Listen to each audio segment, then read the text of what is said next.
You're watching News 25. Local coverage you can count on. News 25 is brought to you by J.K. Nelson Law, voted Best of Las Vegas. Give them a call, 702-727-9900. News 25 is also brought to you by Desert View Hospital. You can count on us.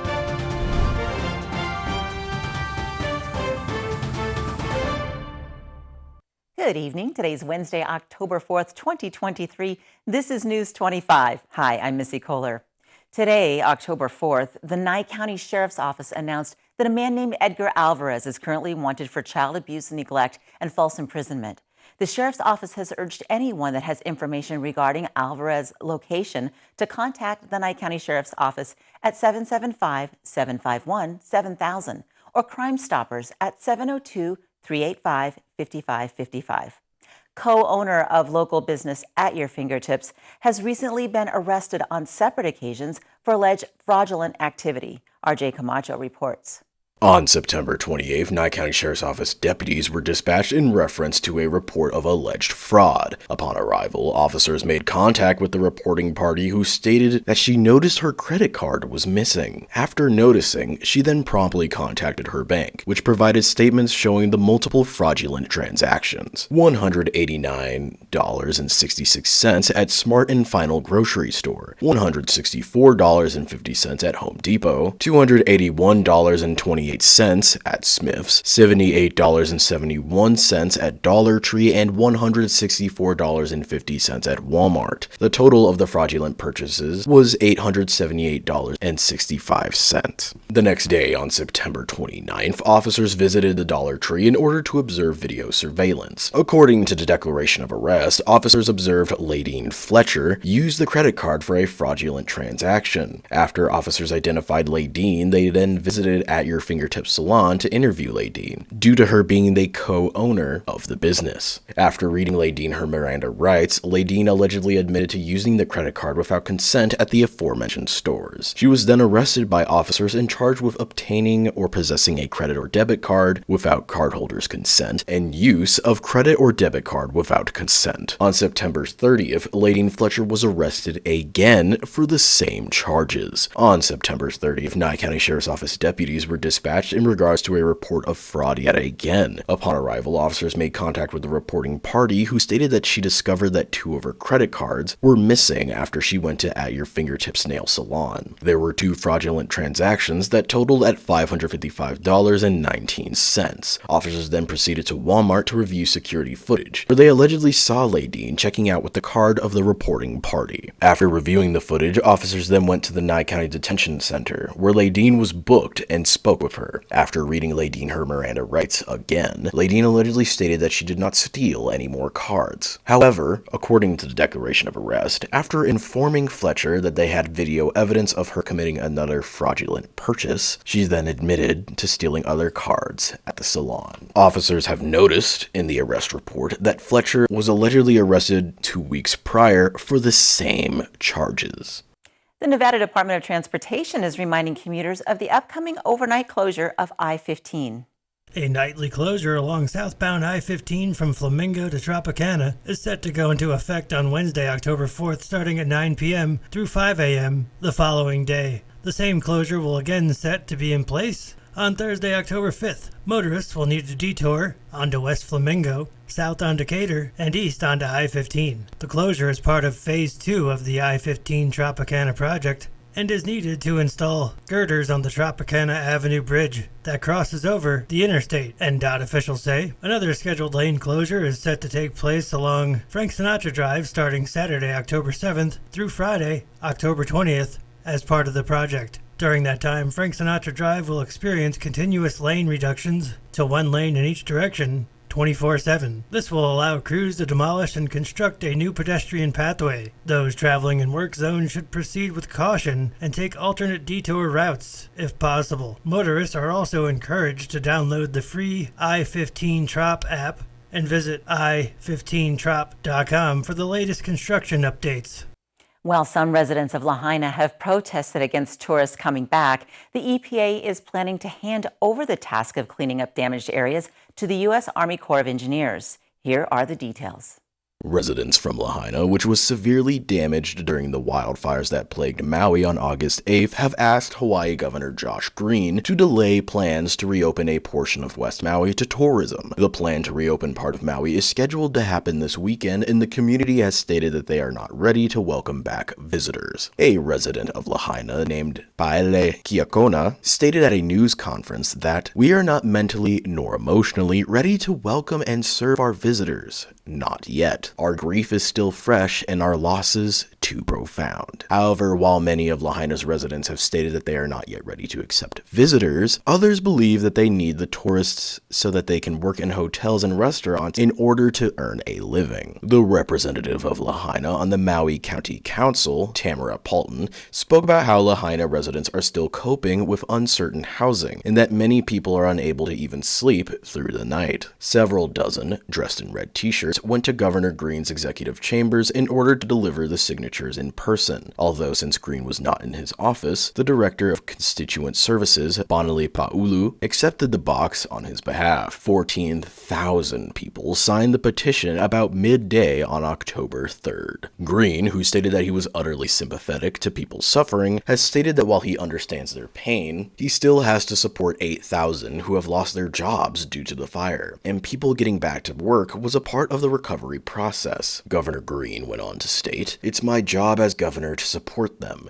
to be thoughtful about all people and to make sure Maui survives, because people will otherwise go bankrupt and have to leave the island, and have to move out of Maui. Local people, these are middle-class people that lived in Lahaina, will have to leave if they don't have jobs." The number of visitors have plummeted 70% after the fire occurred, due to Green and tourism officials discouraging non-essential travel to the island at the time. Economists with the University of Hawaii estimate unemployment will increase to 10% compared to the unemployment rate of 2.5%, which was recorded in July of this year. In other news regarding Maui, the cleanup process for areas destroyed from the fires have been reported to have become complex. According to federal officials, this is due to the island's significant cultural sites, the rich history, which includes residency of royal figures in Hawaiian history, and the possible remains of those who've died in the disaster. With cleanup having began late August, approximately 200 Environmental Protection Agency workers have been removing toxic household debris from Upper Kula and Lahaina. They have been frequently monitoring the air quality and have been reported to be sampling for heavy metals and asbestos. However, despite the EPA's work on the island, the agency expects to hand over responsibility either later this month or in November to the U.S. Army Corps of Engineers. The U.S. Army Corps of Engineers will be overseeing the removal of any remaining debris for the next 6 to 12 months, and approximately $400 million has been reported to be budgeted for this endeavor. However, the cost has also been reported to potentially go higher as well, due to the Army Corps engineers being tasked with removing an estimated 400,000 to 700,000 tons of building debris from approximately 1,600 parcels of land that once housed homes and businesses. According to a quote from the Corps debris subject matter expert, Corey Coger, this will be the most complex fire response to date. Coger continued stating, "We need to expedite the cleanup for a number of reasons. 1. There's still residents living within the area. There are businesses still functional. That's a public health issue." In relation to cultural concerns for the cleanup as well, he spoke about how they aim to do the job quickly, but also have to balance it with doing the job right.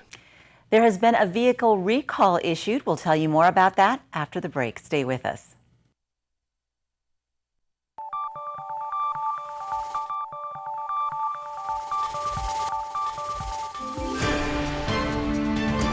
You're watching News 25. Local coverage you can count on. This segment of the news is brought to you by John Air. For all your heating and air conditioning needs, call 775-751-2372.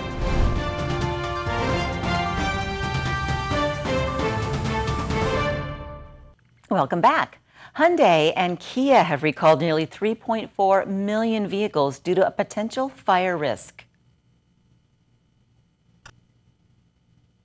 Hyundai and Kia are recalling nearly 3.4 million vehicles in the U.S. and telling owners to park them outside due to the risk of engine compartment fires. The recalls over multiple car and SUV models from the 2010 through 2019 model years, including Hyundai's Santa Fe SUV and Kia's Sorento SUV. Documents posted Wednesday by the U.S. National Highway Traffic Safety Administration say the anti-lock brake control module can leak fluid and cause an electrical short which can touch off a fire while the vehicles are parked or being driven. The automakers are advising owners to park outdoors and away from infrastructures until repairs are done. Dealers will replace the anti-lock brake fuse at no cost to owners. Kia says in documents that it will send notification letters to owners starting November 14th. For Hyundai, the date is November 21st. Currently, there's talk of Death Valley National Park potentially reopening, according to park officials. RJ Camacho reports. Death Valley National Park has been reported to potentially reopen on the 15th of October this month. The roads in Death Valley were devastated 2 months ago when Tropical Storm Hillary dropped 2.2 inches of rain onto the valley, a record that broke the previous one set in 2022. According to park officials, should current repair plans hold, reopening the park will be able to give travelers an opportunity to access many of the popular spots in the park, including lodgings at Furnace Creek, the Mesquite Flat Sand Dunes, vistas from Zabriskie Point and Dante's View, as well as the Salt Flats at Badwater. These landmarks are all connected via State Route 190 and the northern portion of Badwater Road. Officials have also stated that lodging, food, and fuel will be available at multiple locations such as Panamint Springs Resort, Stovepipe Wells Village, and the Oasis at Death Valley in the Furnace Creek area. National Park Service campgrounds would be open at the same time as well, potentially including Texas Springs,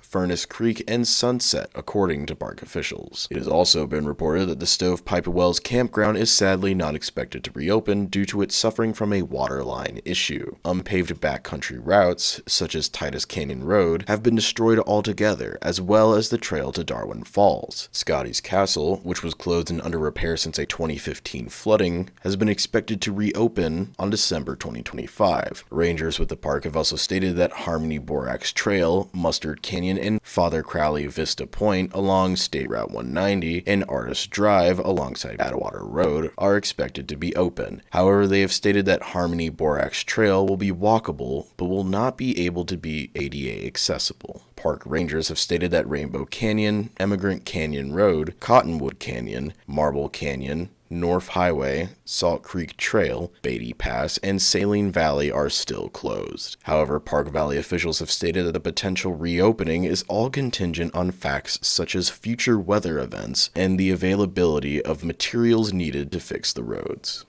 The Oscar Mayer Wienermobile will be back in the valley this week.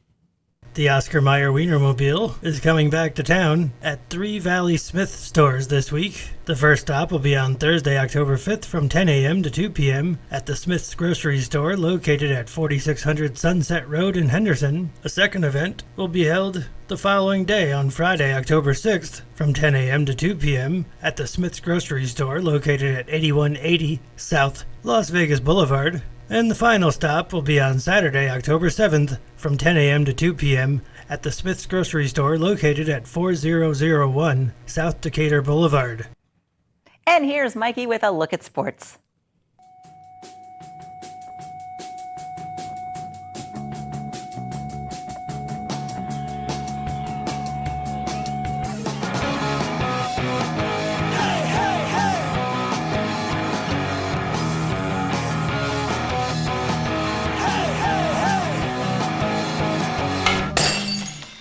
Time now for your News 25 look at sports. WNBA playoffs finals kick off Sunday. New York Liberty and Las Vegas Aces at Michelob Ultra Arena. Golden Knights were shut out yesterday by San Jose Sharks 2-0. They play the Colorado Avalanche tomorrow. Raiders welcome the Green Bay Packers from Monday Night Football on October 9th. And Pahrump Valley Trojans football. They are in Moapa Valley this Friday. And that's your look at sports on News 25. Coming up after the break, we'll have your health report, so stay with us.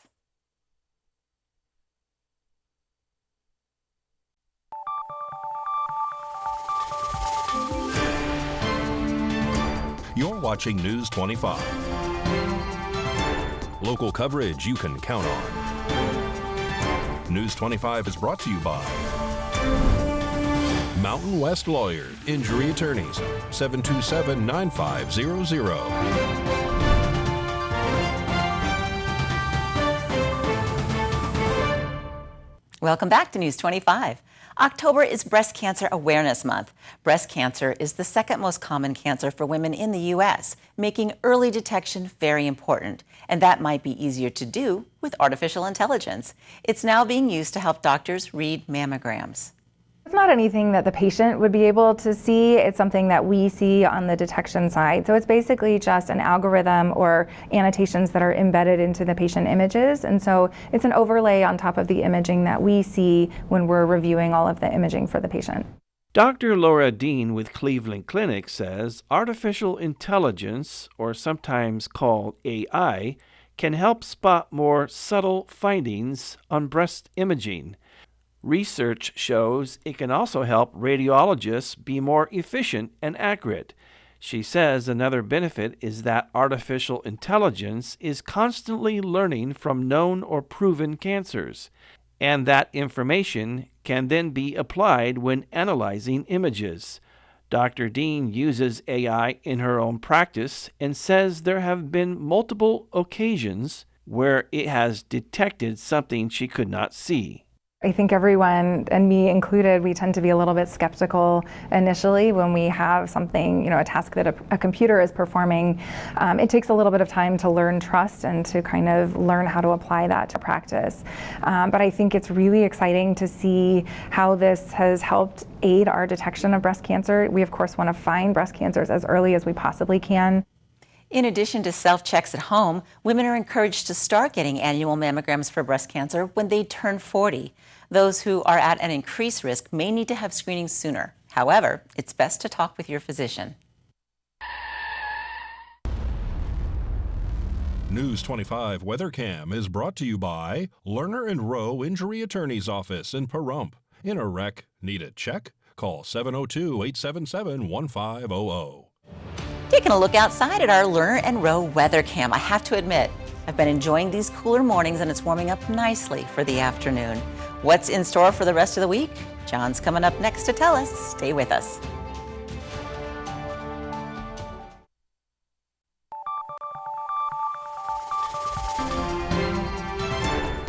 News 25 weather is brought to you by Dairy Council of Nevada. Undeniably delicious, undeniably dairy. Enjoy what's real.